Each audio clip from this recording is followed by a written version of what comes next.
Hello viewers, என்னோடய பேர் தரணிதரன். நான் இப்போ தான் யூடியூப்பில் ஃபஸ்ட் டைம் வீடியோ பண்ணுறேன். நம்ம சேனலோட பேர் வந்து ஹைவே. நம்ம சேனலோட லோகோ இதுதான். இப்போ நம்ம ஃபஸ்ட்டு எடுத்த உடனே பண்ணுற ஃபஸ்ட்டு வீடியோ இதுதான். ஸோ வந்து இதோட டாபிக் என்னென்னு பார்த்தீங்கன்னா செல்ஃபிஷ்னஸ். அதாவது ஒரு மனுஷனுக்கு வந்து இப்போது என்கிட்ட இருக்குது, எல்லா மனுஷங்கிட்டையும் அந்த செல்ஃபிஷ்னஸ் இருக்குது. ஆனால் எல்லாருமே வெளியே காமிச்சிக்கவே மாட்டாங்க என்கிட்ட செல்ஃபிஷ்னஸ் இல்லை அப்படின்றத தைரியமாக வந்து போய் சொல்லுவாங்க. ஏன்னா அது வந்து அந்த மாதிரி ஒரு ஆட்டிடியூட் தான். பட் செல்ஃபிஷ்னஸ் அப்படின்றது ஒரு மனுஷனுக்கு வேணும். அது எந்த விதத்தில் எப்போ நம்மளுக்கு தேவைப்படும் அப்படின்ற விஷயத்தான் நான் வீடியோவில் சொல்ல போகிறேன். அதாவது செல்ஃபிஷ்னஸ்ன்றது வந்து என்னென்னா இப்போ வந்து அது ஒரு இயல்பான ஆட்டிடியூட் எல்லாத்தையுமே இருக்குது, கண்டிப்பாக இருக்குன்னு தான் சொல்லணும். யார்ட்டையுமே இல்லைன்னு சொல்ல முடியாது. ஏன்னா இப்போ ஒரு மனுஷன் வந்து தனக்கான வேலையை செய்கிறான்னா அது அவனுக்காக செய்கிறது, அது ஒரு சுயநலம். அண்ட் நெக்ஸ்ட் வந்து தான் குடும்பத்துக்காக செய்கிறான்னா அது வந்து அவனோட குடும்பம் இருந்தாலும் அவன் செய்கிறான், அது வந்து அவன் குடும்பத்துக்காக அவன் காட்டுற சுயநலம். தான் பிள்ளைங்களுக்காக செய்கிறான், தான் அப்பா அம்மாக்காக செய்கிறான், தன்னை சார்ந்தவங்களுக்கு செய்கிறது தான் சுயநலம். தனக்காக செய்கிறதும் சுயநலம், தன்னை சார்ந்தவங்களுக்கு மட்டும் செய்கிறது சுயநலம். அதாவது செல்ஃபிஷ்னஸ்ன்றது வந்து ஒரு இயல்பான ஒரு விஷயமா மாறிடுச்சு. அதை வந்து நம்ம ஒன்றும் சொல்ல முடியாது. நெக்ஸ்ட் வந்து பார்த்தீங்கன்னா தனக்கான விஷயத்தை கேட்டு வாங்க முடியாதவனை வந்து கையால் ஆகாதவன், அவன் முட்டாள் அப்படின்ற மாதிரி ஒரு ரேஞ்சுக்கு இப்போ நம்ம சொல்லிகிட்டு இருக்கோம். நெக்ஸ்ட் வந்து பார்த்திங்கன்னா செல்ஃபிஷ்னஸ் அப்படின்றது வந்து என்ன? செல்ஃபிஷ்னஸ் வந்து எதுக்கு ஒரு மனுஷனுக்கு வருது? தனக்கான விஷயத்தை தான் கிட்டேருந்து யாரும் பறிச்சுக்கக்கூடாது, தனக்கு கிடைக்க வேண்டிய விஷயத்தை யாரும் அவங்க கிட்டேருந்து பறிச்சுக்கூடாது, தனக்கு கிடைக்க வேண்டிய தேவையில்லாத விஷயத்தையும் யாரும் கேட்கக்கூடாது, தனக்கு கிடைச்சிச்சுன்னா அது யாரும் கேட்கக்கூடாது அப்படின்னு நினைக்கிறவங்க தான் செல்ஃபிஷ்னஸோடு இருக்கிறவங்கள. செல்ஃபிஷ்னஸோடு இருக்கிற ஒருத்தன் எந்த விஷயத்தையும் யாருக்கும் சொல்லித்தர மாட்டான். தனக்கு எவ்வளோ விஷயம் தெரிஞ்சாலும் சரி, தனக்கு எவ்வளோ விஷயம் தெரியலாலும் சரி, இந்த மாதிரி யாருக்கும் தெரிய போகிறதில்ல. பட் தனக்கு தெரிஞ்ச விஷயத்த தான் ரொம்ப க்ளோஸாக இருந்தாலும் சரி சொல்லித்தர மாட்டான் யாருக்குமே. ஏன்னா அவன் நம்ம அவனுக்கு சொல்லி கொடுத்தா அவன் நம்மளோட பெரிய ஆள் ஆக போகிறான் அப்படின்ற ஒரு ஈகோ, அதில் ஒரு செல்ஃபிஷ்னஸ் சுயநலம். செல்ஃபிஷாக இருக்கிற ஒருத்தன் யார் பேச்சையும் கேட்க மாட்டான். யார் பேச்சையும் கேட்காம இருக்கிறதே இப்போ ஒரு விதத்தில் நல்லது தான் தோணுது. ஏன்னா வந்து சிம்பு சார் கூட ஒரு ஸ்பீக்கரை சொல்லியிருப்பார், உலகத்திலே ரொம்ப நல்ல அட்வைஸ் என்னன்னு பார்த்தீங்கன்னா எவன் பேச்சையும் கேட்காதீங்க, அதுதான் இருக்கிறதுலே ரொம்ப பெரிய அட்வைஸ். எவன் அட்வைஸ் சொன்னாலும் அதை காதில் வாங்கிக்கூடாது. நமக்கு என்ன நல்லதுன்னு தோணுதோ அதை நம்ம ஒழுங்காக செஞ்சாலே போதும், நல்லதாக செஞ்சாலே போதும். நம்ம வந்து யாருக்கும் நம்மளை பார் இல்லாமல் வாழ்ந்துட்டு போயிடலாம். அதை விட்டுட்டு யாரோ சொல்கிறாங்க அப்படி செய்யணும் இப்படி செய்யணும் பக்காவாக வாழணும் அவசியம் கிடையாது. அண்ட் நெக்ஸ்ட் செல்ஃபிஷாக இருக்கவங்க எதையும் லிசன் பண்ணவும் விரும்ப மாட்டாங்க. அதான் சொல்கிறேன், யார் பேச்சையும் கேட்க மாட்டாங்கன்றது வேற, எதையும் லிசன் பண்ணணும்னு சொல்லிட்டு அவங்களுக்கு தோணாது. எதையும் லிசன் பண்ணுறதுன்னா தனக்கு வந்து ஒருத்தவங்க சொல்லித்தராங்க அப்படின்றது வந்து அவங்களால ஏற்றுக்க முடியாது. ஏன்னா அவங்களோட மைண்டில் அவங்கள பொறுத்த வரைக்கும் அவங்க டாப் லெவலில் இருக்காங்க. அவங்களுக்கு வந்து தெரியாத விஷயம் இந்த உலகத்தில் ஒன்று கிடையவே கிடையாது. அவங்களுக்கு எல்லாமே தெரியும். அவங்க வந்து தன்னோட செல்ஃப் கான்ஃபிடென்ஸ் லெவலில் அவங்க ரொம்ப டாப்பில் இருப்பாங்க. தனக்கு தெரியாத விஷயத்தில் நான் தெரிஞ்சுப்பேன், எனக்கு யாரும் சொல்லித்தர தேவையில்லை, அது நானே தெரிஞ்சுப்பேன் அப்படின்ற ஒரு லெவலில் அவங்க ரொம்ப ஸ்ட்ராங்காக இருப்பாங்க. அது வந்து செல்ஃபிஷ்னஸ் இருக்கிறவங்க கிட்டே இருக்கிற ஒரு பெரிய ப்ளஸ் பாயிண்ட்னே சொல்லலாம். அண்ட் நெக்ஸ்ட் என்னென்னு பார்த்தீங்கன்னா செல்ஃபிஷ்னஸ்க்கு வந்து அவங்க வந்து அந்த செல்ஃபிஷ்னஸ் வந்து வெளியே காமிச்சிக்க மாட்டாங்க. அது வந்து அவங்க பக்காவாக அந்த விஷயத்தை பண்ணுவாங்க. இப்போ வந்து ஒரு விஷயத்தை இப்போ ஒருத்தங்க ஹெல்ப் பண்ணணும்னா அவங்ககிட்டேருந்து நம்மளுக்கு எதாவது கிடைக்குமா, நம்ம அவனுக்கு ஹெல்ப் பண்ணால் அவங்ககிட்டேருந்து நமக்கு எதாவது கிடைக்குமா அப்படின்னு செக் பண்ணிட்டு தான் ஹெல்ப் பண்ணுவாங்க. அது வந்து ஒரு விதத்தை செல்ஃபிஷ்னஸ் இருக்கவங்ககிட்ட ஒரு ஆட்டிடியூடாக.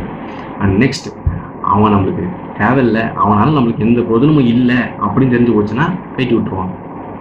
அது வந்து செல்ஃபிஷ்னஸ் கிட்ட இருக்கவங்க அவங்களுக்கு ப்ளஸ்ஸு. அண்ட் நெக்ஸ்ட் அப்படின்னு பார்த்தீங்கன்னா இந்த இப்போ ஒரு கேம் நடக்குது, ஒரு ஃபுட்பால் மேட்ச் நடக்குது. அந்த ஃபுட்பால் மேட்ச்சில் வந்து எல்லோரும் வந்து தான் டீமுக்காக விளையாடுவாங்க, புரியுதா? அந்த டீமை ஜெயிக்க வைக்கிறதுக்காக எல்லோரும் விளையாடுவாங்க. ஆனால் அந்த செல்ஃபிஷ்னஸ் இருக்கவன் என்ன பண்ணுவான், தனக்காக விளையாடுவான், தன்னோட ஹீரோயிஸை காமிக்கணும் அப்படின்றதுக்காக விளையாடுவான். அந்த இடத்துல வந்து பார்த்தீங்கன்னா தான் டீமு கஷ்டப்பட்டுட்டு இருக்கான், கடைசி டைமில் ஒரு எகிரி வந்து ஹீரோத்தனமாக ஒரு கோல் அடித்து தான் டீமை வின் பண்ண வச்சாருன்னா அங்கே இவரோட ஹீரோயிசம் வெளியே தெரியும். ஸோ இதில் செல்ஃபிஷ்னஸ் அப்படின்ற விஷயம் பயங்கரமாக பிரதிபலிக்கும் இந்த இடத்துல. அண்ட் நெக்ஸ்ட்டு பார்த்தீங்கன்னா அவங்களுக்கு பொறுப்புகளை ஏற்க பிடிக்கவே பிடிக்காது. எனக்கு இந்த விஷயம் எனக்கு வந்து செய்ய முடியாது அப்படின்னு சொல்கிறதுல அவங்க கூச்சமே பட மாட்டாங்க. என்னால் செய்ய முடியாது, விட்டுருங்க, அவ்வளோதான், நான் வரல அப்படின்னு சொல்லிட்டு தைரியமாக சொல்லிட்டு போயிடுவாங்க.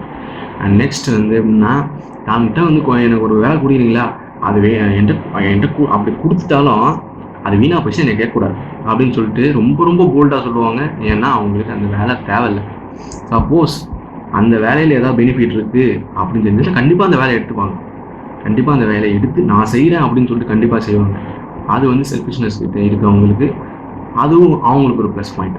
நெக்ஸ்ட்டு இந்த விஷயத்தெல்லாம் வச்சு பார்க்கும்போது செல்ஃபிஷ்னஸ் இருக்கவங்களுக்கு கிட்ட இருக்கிற ப்ளஸ்ஸை மட்டும்தான் நான் சொல்லணும்னு ஆசைப்பட்றேன். அதாவது அவங்கள பொறுத்த வரைக்கும் அவங்ககிட்ட இருக்கிற போல்ட்னஸ், நெக்ஸ்ட்டு அவங்கள இருக்கிற செல்ஃப் கான்ஃபிடென்ஸ், ஒரு சுப்பீரியாரிட்டி காம்ப்ளெக்ஸ் எப்பயுமே அவங்ககிட்ட இருந்துகிட்டே இருக்கும். எனக்கு தெரியும், எனக்கு ஓகே, நான் இப்படி இருந்தால் எனக்கு கம்ஃபர்டபுளாக இருக்கும், நான் இப்படி தான் இருப்பேன் அப்படின்னு சொல்லிட்டு அவங்கக்கிட்ட ஒரு கிளியர் கட்டான ஒரு கேரக்டர் இருக்கும். அந்த கேரக்டரை எல்லாருமே எடுத்துக்கணும்.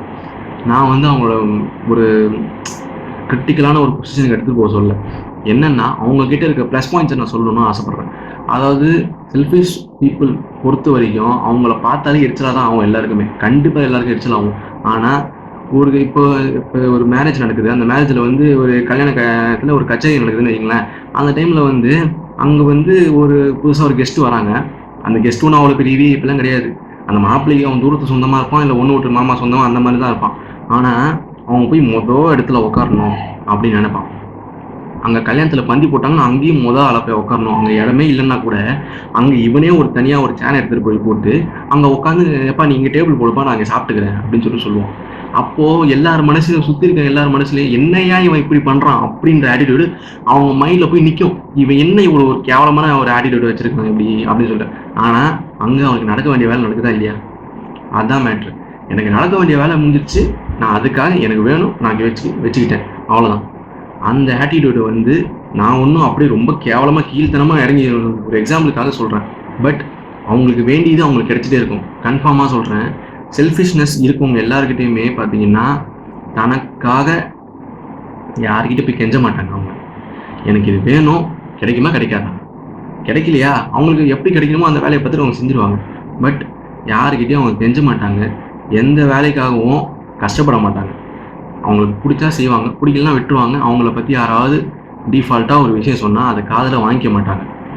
இதெல்லாம் வந்து அவங்கக்கிட்ட இருக்க ப்ளஸ்ஸு. இதை கண்டிப்பாக நம்மலாம் எடுத்துக்கணும். Self confidence, boldness, superiority complex, அப்புறம் அவங்கக்கிட்ட இருக்கிற விஷயம் எல்லாமே அவங்களுக்கு நல்லது. சுயநலமாக இருக்கிற விஷயம் சுயநலவாதிக்கு நல்லது. ஒரு தனி மனிதனோட ஆற்றலை வந்து நம்ம வந்து மாற்ற முடியாது. ஆனால் அவனுக்கு ஏற்ற விஷயத்தை அவனுக்கு கிடைக்கணும் அப்படின்னு ஆசைப்படும் போது இந்த மாதிரி குவாலிட்டிஸ் அவங்ககிட்ட இருந்தால் கண்டிப்பாக அவனுக்கு வேண்டிய விஷயம் அவனுக்கு கிடைச்சே தீரும். தேங்க்யூ.